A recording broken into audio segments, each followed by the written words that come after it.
Od sinoć smo jako zabrinuti, mi stenari Dorćola. Videli smo, N1 je objavio da je raspisana rekonstrukcija, grad Beograd je spisao tender za izradu tehničkog rešenja za rekonstrukciju ulice Strahinjića Bana. Ono što nas iz iskustva jako brine na svim rekonstrukcijama na Starom gradu, to je prvo zabrinuti smo za zelenilo, jer poučeni dosadašnjim iskustvom rekonstrukcije Varoš kapije, gde su građani iz Starog grada branili bukvalno telima lipe, jako smo zabrinuti za ovu ulicu.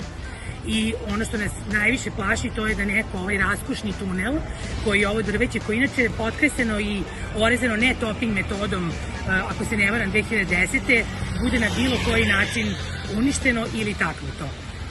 Mi nismo protiv rekonstrukcije, brinemo za drveće i brinemo za efikasnost rekonstrukcije, da ne dođemo u situaciju kao stanari Dušanove koji već mesecima nemaju pristup trotoarima. Evo samo par metara odavde su ulice poput Kralja Petra, Jovanove bez jednog drveta, tako da apsolutno poruka naša je da ako iko palo na pamet da u tehnički plan rekonstrukcije ugradi bilo šta vezano za pomeranje i izmeštanje jedne lipe na Starom gradu, to ne može da prođe bez referenduma.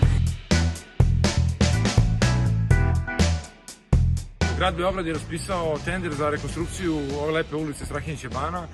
Poučeni dosadašnjim iskustvom njihovih rekonstrukcija, bojimo se da će ovo biti još jedan primer dugogodišnje i sumanute rekonstrukcije koja će prvo skupo da košta Beograđane, drugo verovatno će ostati bez drveća, parking mesta, stavit će se skup granit koji ne znamo odakle dolazi. S tim u vezi naša odbornička grupa će tražiti da se građani pitaju za bilo kakvu rekonstrukciju Strahinjića Bana i nećemo dozvoliti ni jedan bager da dođe ovde dok se ne dogovore sa građanima, ne daju planu napred šta će da rade i ne ispostave račun koliko će to sve da košta i koliko da traje.